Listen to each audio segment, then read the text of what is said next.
Hi everybody, I am INDER. Hope you guys are doing great. And this video is about another MIDI mapping between Logic Pro X's Live Grid and Arturia Minilab mkII. In this, we can scroll through our tracks and our individual cells and scenes. We can mute a particular track. We can delete a particular cell, and we can trigger a selected scene.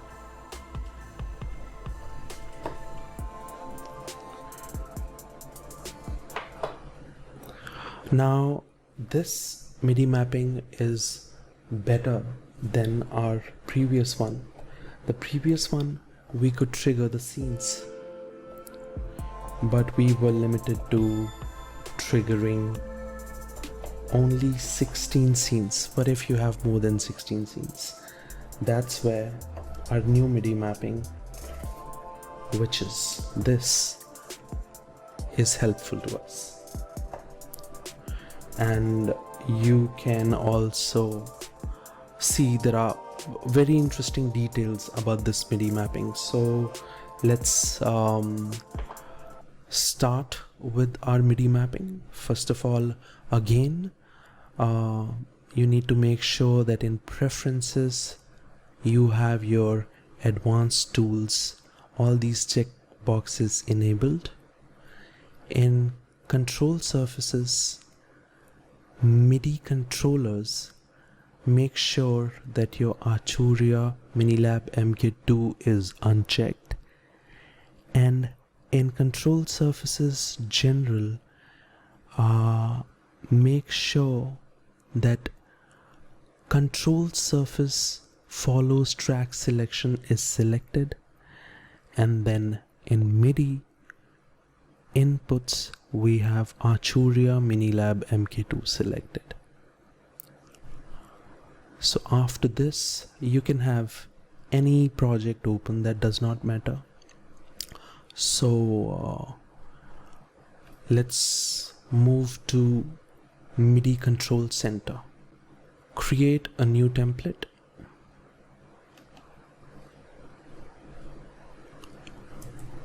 Live grid pad scroll. And first of all, we need to make sure that we configure our knobs and pads on a separate channel, two different channels which are not used earlier. So in our previous memory bank, we used channel 12 for knobs and 11 for pads, and our analog lab white, which was our first ever, it was on the same channels as the default values. So we have channel keyboard, which is a default channel, and channel 10 for default. For scene trigger, we have pads on 11th channel and knobs on 12. So now for the new template, which is live grid pad scroll, let's put all the knobs on channel 13 and 14. So knobs on 13, copy the value to all the other knobs, and pads on 14, and copy this value to all the other pads. Click on knob 1 and check knob 1 main control. We want it to be absolute because we want to control a master or our stereo output channel. so absolute is fine. Knob 1 switch channel we have to change manually because this doesn't change when you copy. So we are on 13. This knob 13. All the knobs are on absolute. Let's check 9. 9 is on relative. You can make it absolute. Later you can configure it to some parameter that you like. And knob 9 switch needs to be channel 13. So this is sorted. And now we want the pad colors to be different. So first of all, we want our pads to be on switched control. Copy this value to all the other pads. So all the pads from 1 to 16 are on switched control. Pad 1 color cyan, pad 2 cyan, pad 3 blue, 4 blue,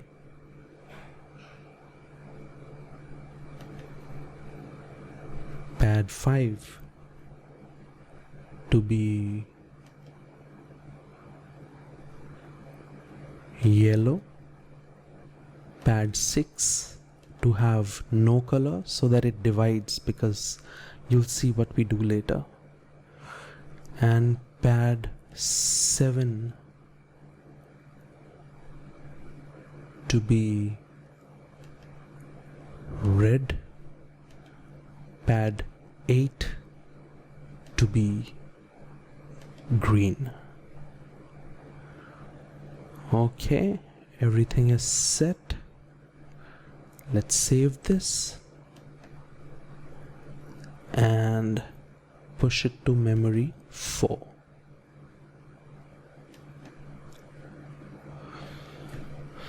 So with these two pads, we're gonna go up and down in the cells or the tracks. This will help us go left and right, and yellow is for muting any particular track, red for deleting a clip. Suppose if you record something and you want to delete it, you can delete it with this, and green for triggering the entire scene which is selected. So this is set. Let's move to logic. Last time we touched certain controls here on the interface, and then we did Command L to learn the shortcuts for control surface. This time we are going to use Option K. This is our window where key commands can easily be configured. This is another way. So here on this setting icon, let's go to collapse all, because it opens all the key commands in different scenarios. We want to focus on live loops grid. From live loops grid, we want to use, for this one, we are going to use select upper cell or previous track.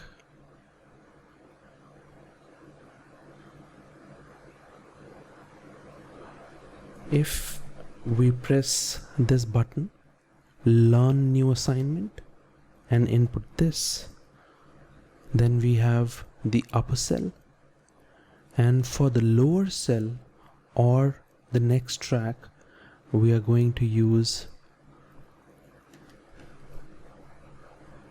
this. So once you press it, it is there, and here you can check it. You can go up and down in the tracks. Each time you have to press it. Let's open our control surface shortcut, which is our Option, Shift and K. We have select next upper cell, and it's Arturia Minilab. The value here, we want to change something. We would want to input key repeat for both these functions.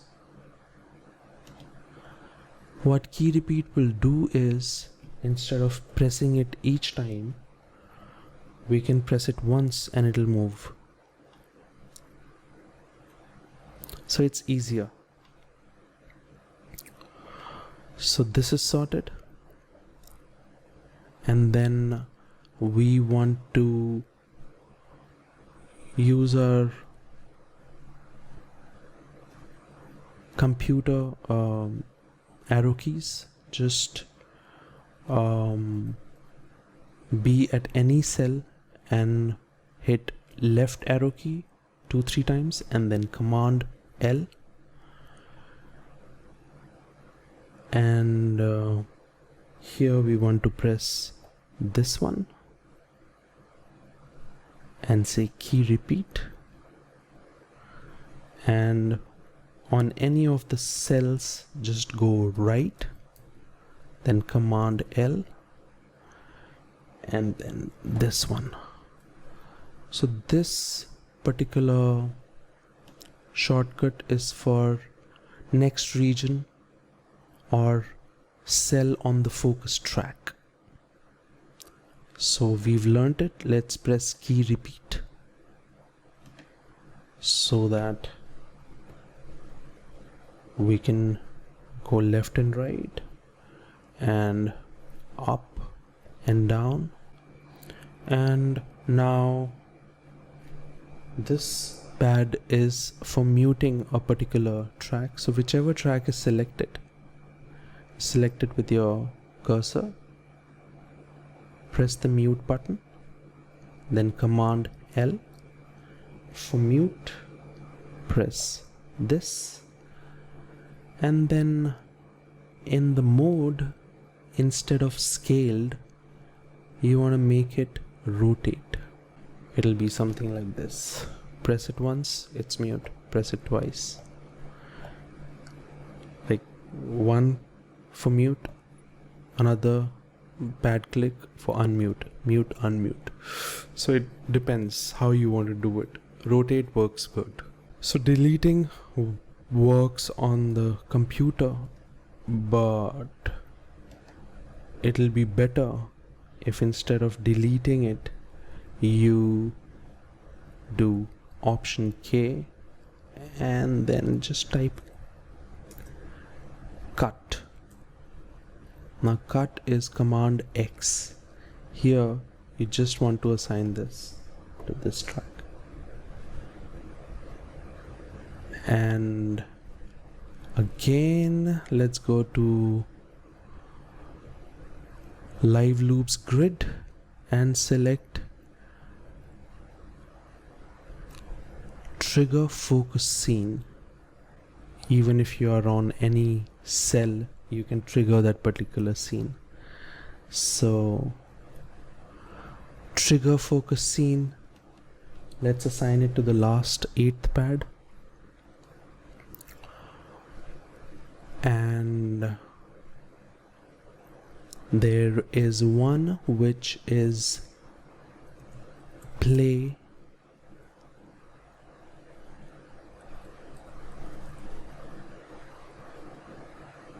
trigger selected cells or focus scenes. This particular one we want to map to this clickable button on encoder 9.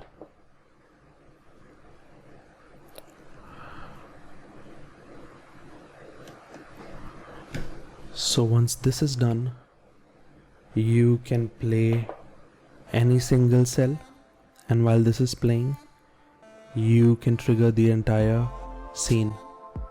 And for stopping a cell, press stop button, Command L, and then here the input will be shift and this. So let's check if we have, yeah, BC71LO7, so that now a scene will not stop by pressing this, it will stop by pressing shift and then this. So this works really well because we can select particular cell and play it by this knob and play the entire scene, and stop a particular cell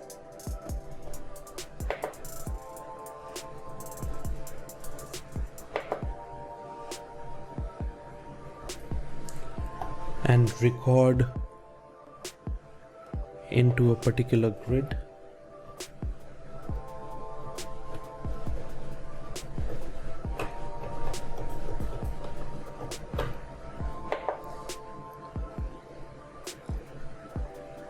And then it plays it.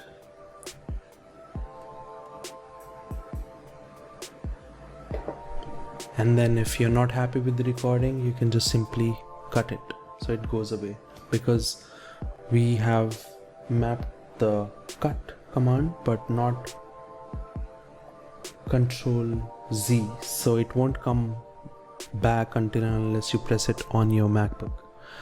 So now the next step would be for pan, touch the pan and press Command L, and pan will be on this knob. And learn mode is still on.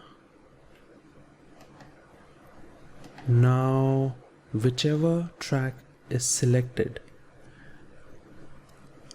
if we press this, then pan will work. If we come down and on this track, pan will work. Why this happens is if you press Option Shift and K, you can see that pan is assigned as a channel strip class. Channel strip basically says that whichever track is selected, that parameter will be changed. So no matter which track you have selected, pan will work on all the tracks. So channel strip is really important. And then this track is selected. Let's just move this volume knob or fader and press Command L and put volume on this. Yeah. Now let's trigger a scene, and this is that keyboard. Although it's not peaking here, but sometimes you do not want the fader to go beyond 0 dB, and it's very difficult to kind of get it at that level. I mean, you have to be really precise, but there is a small little trick, which is press Option Shift and K, and wherever your volume parameter is, and volume, these are the values of MIDI 0 to 127, so total of 128 MIDI values including the 0, so 128. Here the max value that control is handling is 127. Make this 90. Once you make this 90, then no matter which track you're on, and when you change the volume will never go beyond 0 dB. So if there's some track where the signal is hot and it would peak and distort, I mean, you can really set that value below 90 also if that particular channel strip is quite high. But I think overall, because it's a channel strip setting, and depending on whichever track you are, in every track basically this fader will not go beyond 0 dB. So that works for us. So this is for pan.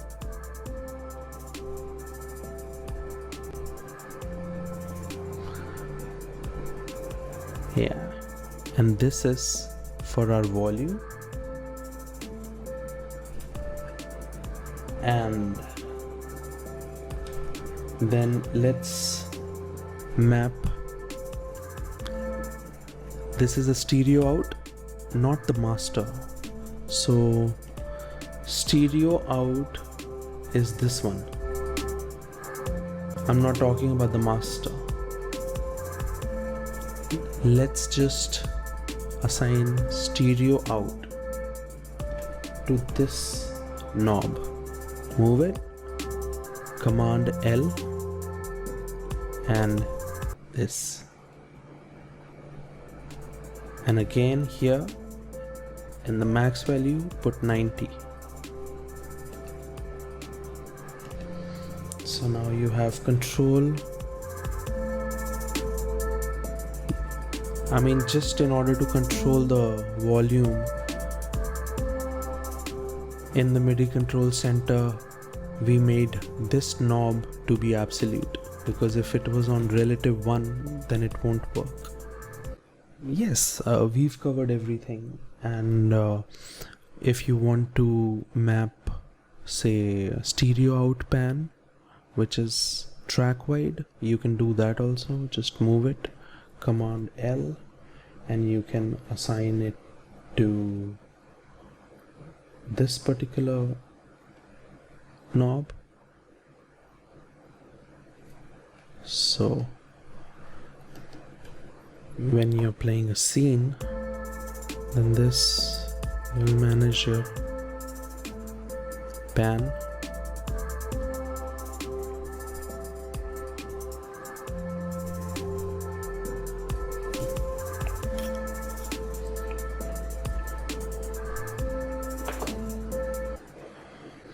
So this is pretty much it, and you've seen how this MIDI mapping works. Scrolling through tracks, scenes, muting the channels, deleting any particular cell, and triggering a scene, and particular track's volume, pan, overall panning, volume, and stop. So this was the second kind of MIDI mapping, which is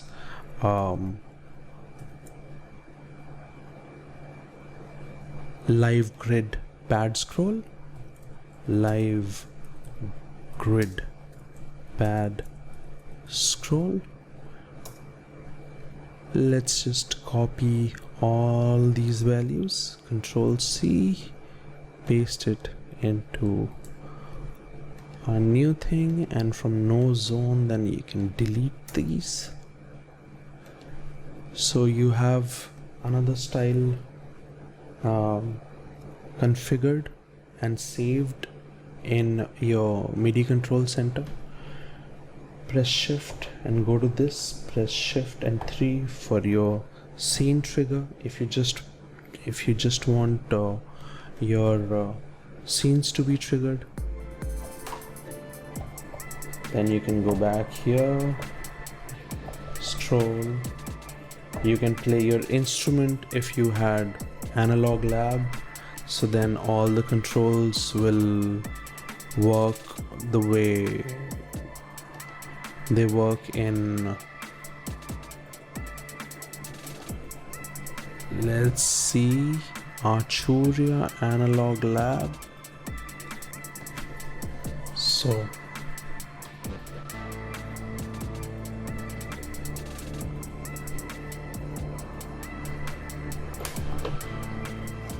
and all the knobs are working.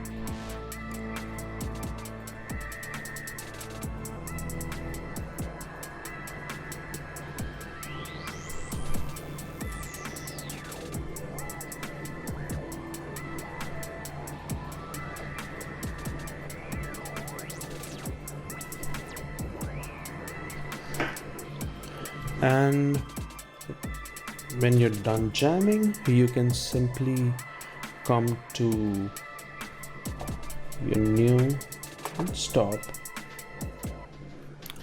So you can keep making more MIDI maps and save them, and hope this video was helpful, and I'll be back with another MIDI mapping video in which we'll just MIDI map and scroll using just knobs, so you'll be able to use these pads as actual notes as if you're playing an instrument, because when you're on the control CC then you can't play the instrument. So that video will be out soon, and stay safe and take care. Thank you.